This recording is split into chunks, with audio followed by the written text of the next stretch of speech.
Hello, and thank you for watching my Week 6 discussion board. In this presentation, I'll be giving an overview of the early neutral evaluation, dispute resolution board, mini trial, and summary jury trial. Starting with early neutral evaluation, the textbook describes E&E as an informal alternative dispute method that consists of a court-appointed third party, typically a lawyer who's familiar with the subject matter, who listens to both parties' facts and arguments, and then provides the parties with their legal opinion and how might have an outcome in the court case. And this can be beneficial to both parties as they're able to consider the cost and time of going to court and may opt to resolve the dispute through another ADR method like negotiation, mediation, or arbitration. And this is similar to the peer-reviewed journal quote I found by William Baker, in that Baker researches whether ADRs and specifically E&E is actually an efficient means to resolving conflict prior to litigation. And in some U.S. districts, it's actually a requirement that ADRs are utilized before going to court. And Baker is questioning whether that's the most efficient use of time and money for all parties. And his article concludes that it's unclear whether they do save time and money, as it really depends on each case. If each party is not cooperating or disputes come up during discovery and ADRs cannot resolve, then both parties end up spending more time and money on an ADR option that does not end in a resolution, for which they have to go to court anyway. Moving on to dispute resolution boards, or DRBs, the text describes these as the most common and large complex civil infrastructure projects. It goes on to explain how the DRBs are made up of a panel of experts and are led by an ADR professional. The panel members are chosen jointly by the clients and the contractor, and as a project develops, the board issues non-binding rulings on contract issues. The presence of the expert is expected to reduce the potential for litigation. It then goes on to provide a case study on how DRB was used in the England and France tunnel project. And this is also very similar to the article that I found by Michael Kamproth. The peer-reviewed journal article discusses in-depth the DRBs and the process of how this is exercised. And the article discusses the history of how DBRs are implemented in organizations such as Caltrans and Barrier Rapid Transit, BART, which is in Northern California.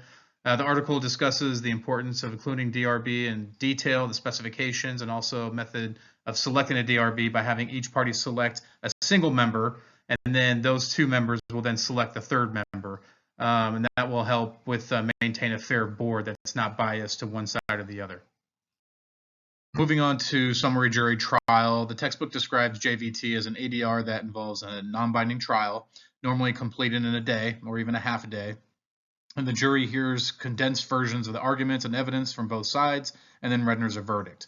The verdict itself is not legally enforceable. However, it can provide valuable insights to how a jury might view the case if it were to go to a full trial. And the article I found by Judge John Connolly researched the use. He researched and used personal examples of how SJT was an effective mechanism to resolve civil cases and as a way to reduce the caseload of the overwhelmed courts. And he goes on into more detail on what the text had covered and concluded that through his experiments and his data, that the SJT does save the courts time and money, and that the time saved had been spent or had been allocated to the criminal cases and to reduce the time to get criminal cases into court. So the next topic is mini trial, and the text describes this as a form of ADR. It's a method of typically used for product liability, antitrust, contracts, patent infringement, and employee grievances. It's a quick way of coming to a resolution, and it's very structured time limits for each phase, and it can also be limit the amount of information to be shared between the parties to help focus on important issues and not take too much time in the review process. And during the hearing, each party is given a predetermined time to present arguments, rebuttals, and closing arguments. The main goal is to limit each party's assessment to critical issues, promote face-to-face dialogue, and to present facts in a structured way. Following the hearing, the parties may engage in another ADR, such as negotiations to settle. But the article I found is by Lester Edelman and Frank Carr, and this article discusses the factors that were considered in designing the mini trial for the Army Corps of Engineers and the experience and the process over a couple of years. And they described the mini trial as a blending of characteristics of negotiation, mediation, and arbitration.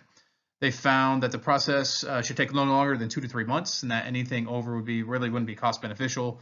And they found that the cases needed to meet certain criteria to be good for a mini trial, and that both parties must agree to procedure, and they must want to resolve the dispute quickly, and the case must not involve areas of law that are unsettled, as the panel won't be qualified to evaluate those complex issues.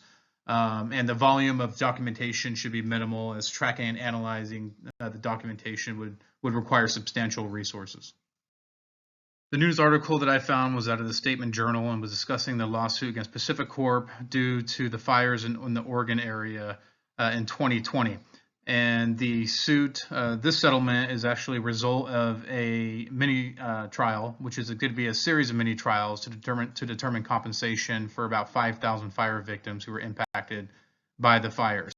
And I found it interesting that a lawsuit of this size can be completed in just 3 weeks, which saves a lot of time investment for the victims to be compensated.